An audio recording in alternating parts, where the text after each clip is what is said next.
Hello everyone, আসসালামু আলাইকুম। Maisha cooking হাউসে সবাইকে স্বাগতম। আশা করি সবাই ভালো আছেন। আবারও চলে এলাম একটা নতুন রেসিপি নিয়ে। তো আমি আজকে মহিষের মাংস রান্না করব, আলু দিয়ে মাখা মাখা ঝোল পাকাবো।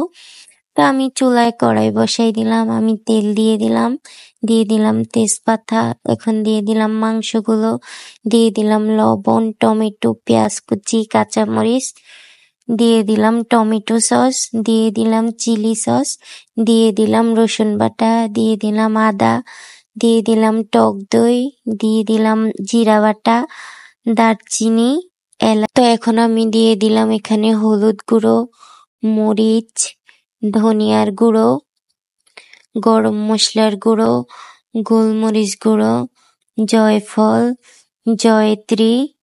এখন দিয়ে দিব গরুর মাংসের মশলা। তো আমি সবগুলো মশলা দিয়ে ভালো করে কষাই নিলাম।